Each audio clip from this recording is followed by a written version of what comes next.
Hello friends, कैसे हैं आप सब? बढ़िया। चलिए फ्रेंड्स, अभी हम शुरू करने जा रहे हैं एक नया टॉपिक। काफी इंपॉर्टेंट टॉपिक है, लिप्सिट कंडीशन। ठीक है दोस्तों, बहुत ही जबरदस्त और बहुत ही इंपॉर्टेंट टॉपिक है और इस टॉपिक का इस्तेमाल अनेक जगहों पर होने वाला है। तो चलिए दोस्तों, जल्दी से शुरू करते हैं। लिप्सिट कंडीशन।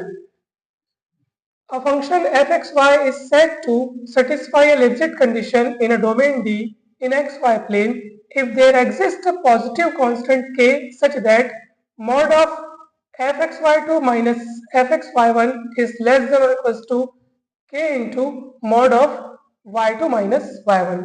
ठीक है दोस्तों, तो ये कंडीशन अगर हमको मिलती है उस फंक्शन के लिए, तब हम कहते हैं कि फंक्शन लिप्सिट कंडीशन को सेटिस्फाई करता है। ठीक है दोस्तों, हमारे पास एक फलन है fxy। ठीक है, वो xy प्लेन में किसी डोमेन डी में ये फंक्शन लिप्सिट कंडीशन को सेटिस्फाई करता हुआ कब कहा जाएगा? यदि हमें एक पॉजिटिव कांस्टेंट के इस प्रकार अस्तित्व में हो। ठीक है, यदि एक पॉजिटिव कांस्टेंट के इस प्रकार अस्तित्व में मिलता है कि ये कंडीशन सेटिस्फाई होनी चाहिए, mod of fxy2 minus fxy1 is less than or equals to k गुणित mod of y2 minus y1। तो ये कंडीशन आप याद रखिएगा दोस्तों, और ये कंडीशन सेटिस्फाई होनी चाहिए for every pair of points xy1 and xy2 in which, मतलब xy1 and xy2 which belong to d। ठीक है, ये दोनों पॉइंट्स कहाँ के हैं? d के हैं।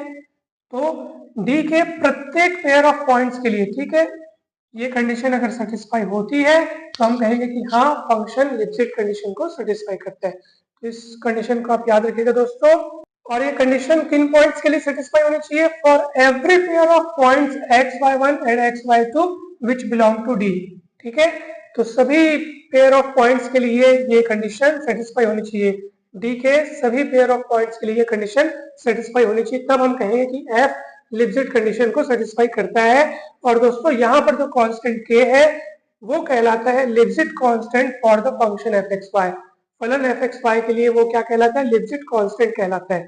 दोस्तों, अब एक खास बात, हमने यहाँ पर एक नोट भी लिखा हुआ है, ये भी काफी इंपॉर्टेंट नोट है।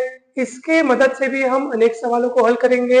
If fxy satisfies the condition mod of delta f by delta y less than equals to k, ये k कौन है? वही लिप्सिट कांस्टेंट है। ठीक है, तो mod of delta f by delta y is less than equals to k for all x y belongs to d, then the Lipschitz condition is satisfied। यानी कि दोस्तों, हम ये चेक करेंगे कि डोमेन डी के प्रत्येक बिंदु के लिए अगर delta F by delta Y का मॉडुलस जो है, इसका जो मॉड है, अगर वो k से छोटा या बराबर मिलता है, यानी कि कुल मिलाकर कहा जाए तो अगर ये हमको बाउंडेड मिलता है तो हम कहेंगे कि हाँ, उस डोमेन में लिप्सिट कंडीशन सेटिस्फाई होती है उस फंक्शन के लिए। ठीक है, हम कहेंगे कि हाँ, वो फंक्शन जो है वो लिप्सिट कंडीशन को सेटिस्फाई करता है। तो ये भी आप याद रखिएगा, बहुत काम की चीज है।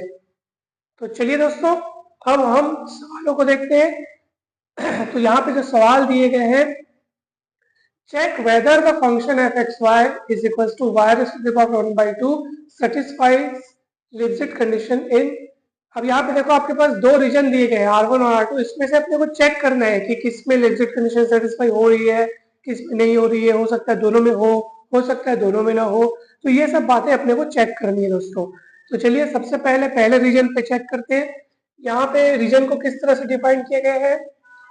Ordered pair of X Y, ठीक है, such that mod x less than or equals to 1 and y lies from 0 to 2। ठीक है, 0 is less than or equals to y, y is less than to 2, तो y 0 से 2 तक के है। ठीक है, अब चलिए देखते हैं दोस्तों। एक बात गौर कीजिए, यदि मैं यहाँ पर y is equals to 0 के लिए फंक्शन की वैल्यू निकालूं तो मुझे क्या मिलेगा? तो आप यहाँ पे दोनों ओर y का मान शून्य रख के देख लीजिए।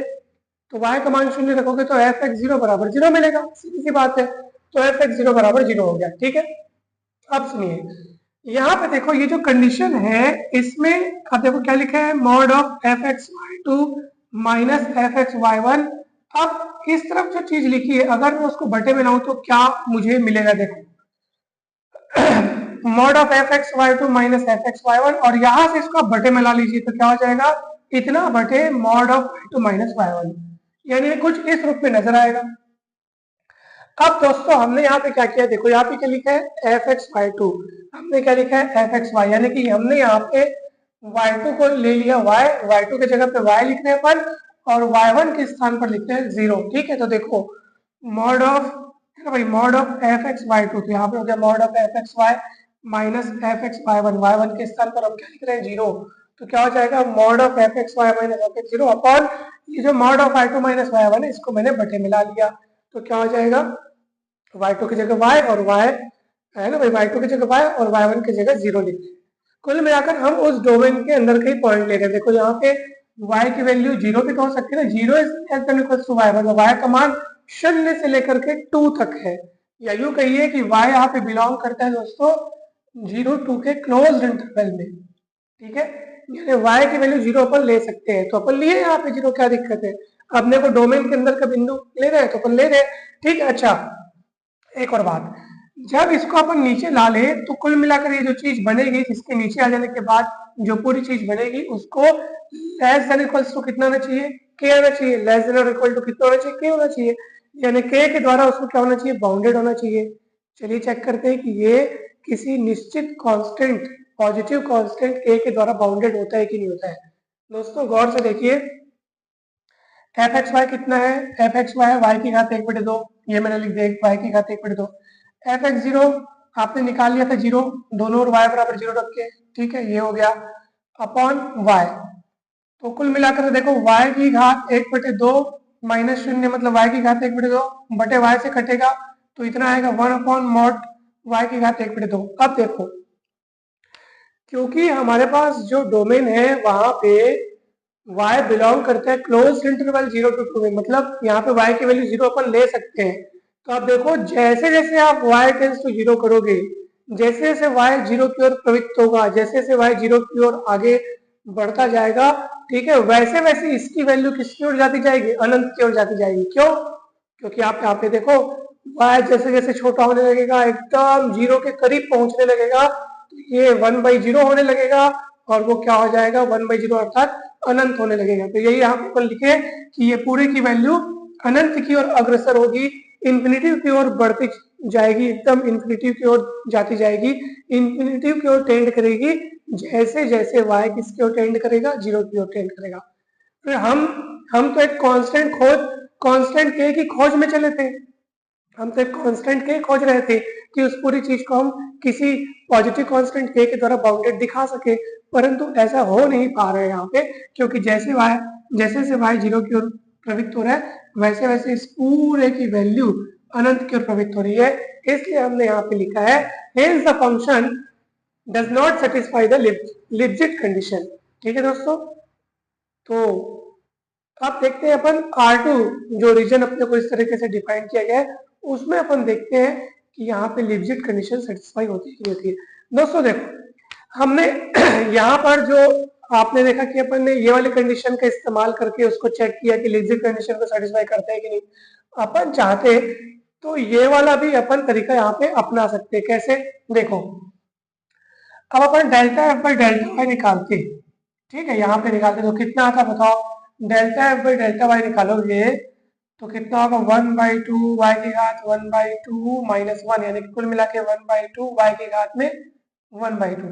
ठीक है, अब आप वही आ गया, आखिर जैसे जैसे y 0 की ओर प्रवृत्त होगा वैसे वैसे ये किसके ओर प्रवृत्त होगा, अनंत की ओर प्रवृत्त होगा, जैसे जैसे y 0 की ओर प्रवृत्त होगा। तो हमको तो अगर ये इसको लिप्जिट कंडीशन सेटिस्फाई करता है ऐसा अगर आपको दिखाना है तो आपको क्या दिखाना पड़ेगा कि mod of delta F by delta Y is less than और equals to any positive constant, कोई पॉजिटिव कांस्टेंट के होना चाहिए, है ना भाई, मगर ऐसा हो नहीं पा रहा है क्योंकि जैसे जैसे y 0 की ओर प्रवृत्त हो रहा है वैसे वैसे ये अनंत की ओर प्रवृत्त हो रहा है। तो आप यहाँ पे ये वाली कंडीशन भी नहीं दिखा पा रहे हैं। ठीक है, अगर इसका अपन मॉड लेते हैं तो ये देखिए, और ये 0 की सॉरी जैसे जैसे y 0 की ओर प्रवृत्त हो रहा है ये किसके ओर प्रवृत्त हो रहा है, ये अनंत की ओर प्रवृत्त हो रहा है। जैसे दूसरे वाले में देखिए आप, दूसरे वाले के लिए फंक्शन तो यही है, रीजन बदला है। ठीक है, तो अपन delta F by delta Y निकाले, ये इतना आया ये इतना आया। अब देखो y किस में बिलोंग करता है दोस्तों, यहाँ पे y देखो कहाँ से कहाँ तक है, बी से सी तक है, यानी y बिलोंग करता है क्लोज्ड इंटरवल बीसी में। तो ऑब्वियस सी बात है आप डेल्टा बाई डेल्टा वाई जिसकी वैल्यू 1/2 आई है, क्योंकि y यहाँ पे नीचे दिख रहा है, 1 में दिख रहा है, इसलिए सीधी सी बात है, जैसे 1 में कोई चीज है, ठीक है ना। अब जैसे हमारे पास क्लोज इंटरवल BC है, ठीक है। अब आप यहाँ पे अच्छा, और खास बात क्या है, ABC तीनों ग्रेटर देन 0 है, यानी कि जो इंटरवल आपको दिख रहा है क्लोज इंटरवल, इसमें B और C दोनों धनात्मक है। अब धनात्मक है तो ऑब्वियस सी बात है कि अगर क्लोज इंटरवल BC आप लिख रहे हो तो B छोटा है C बड़ा है। तो ऐसी स्थिति में क्या होगा दोस्तों, अगर B छोटा है C बड़ा है, अगर आप इनको 1 में लिखोगे तो क्या हो जाएगा दोस्तों, 1/B बड़ा होगा, 1/C छोटा हो जाएगा, क्योंकि 1 में लिखने से वो उल्टा हो जाता है। जैसे जैसे मान लीजिए 3 छोटा है 4 बड़ा है, किंतु 1/3 बड़ा है 1/4 छोटा है। तो इसीलिए हम इसको बाउंडेड दिखा सकते हैं किसके द्वारा, देखो यहाँ पे मतलब डेल्टा बाई डेल्टा वाई मिला है, इसको लेस देन देखो इसको लिख सकते हैं 1/2√b, ये इसके द्वारा बाउंडेड होगा, ये इसकी सबसे अधिकतम वैल्यू है, क्योंकि ये 1 में है इसलिए b रखने पर ये इसका सबसे है ना भाई, ये सबसे अधिकतम वैल्यू है, ये इसके द्वारा बाउंडेड अपन दिखा सकते हैं इसको, ठीक है। इज इट क्लियर दोस्तों, क्योंकि ये b रखने पर ही ये सबसे बड़ा मान देगा, तो ये उसका यूं कहिए कि ये इसका एक अपर बाउंड है, ठीक। तो इस तरीके से हमने इसको बाउंडेड यहाँ पे दिखाया, और b is not equal to 0, क्योंकि ये तीनों तो ग्रेटर देन 0 है ना, तो यहाँ पे नॉट इक्वल टू 0 हुआ, ठीक है दोस्तों। तो अगर आपके मन में ये डाउट उठ रहा है कि सर b यहाँ पे क्यों लिखे हो आप, c क्यों नहीं लिखे हो, क्योंकि आप सभी को पता है यहाँ पे कि अधिकतम अपने को अपर बाउंड बोलना है कि हाँ भाई 1/b से ये, मतलब अगर अपन b रखते हैं तो उस पूरी राशि से ये हर हाल में छोटा या बराबर होगा, ठीक है। क्योंकि देखो यहाँ पे y जो है इनके यहाँ से यहाँ तक है, यानी कि अधिकतम कहाँ तक है, c तक है, और न्यूनतम कहाँ तक है, b तक है, ठीक है। तो सीधी सी बात है कि अगर अपन y के जगह c रखने का सोचते हैं ना, तो वो 1 में होने के नाते सबसे कम मान देता, परंतु अपने को तो बाउंडेड दिखाना है, अपने को अपर बाउंड खोज करके उसको छोटा बताना है, इसलिए मैंने यहाँ पे b रखा, क्योंकि 1 होने के नाते फिर वो सबसे बड़ी वैल्यू हो जाएगी, और ये उससे हर हाल में छोटा या बराबर रहेगा। तो ऐसी स्थिति में आपने इसको बाउंडेड दिखाया, इसलिए हमने यहाँ पे लिखा fxy satisfies limited condition in R2, ठीक है दोस्तों। तो ये सेटिस्फाई कर, मतलब फंक्शन इस रीजन में लिमिटेड कंडीशन को सेटिस्फाई कर रहा है और इस कंडीशन में नहीं करता है। तो दोस्तों काफी इंपॉर्टेंट टॉपिक है ये, और आप इसी तरह के बाकी सवालों को भी चेक कीजिएगा, बनाइएगा। अगर वीडियो अच्छा लगा हो, टॉपिक समझ में आया हो, तो जरूर लाइक करें वीडियो को, और चैनल को सब्सक्राइब कर वीडियो को शेयर करें। जल्द ही मिलते हैं नेक्स्ट वीडियो में। Thank you so much.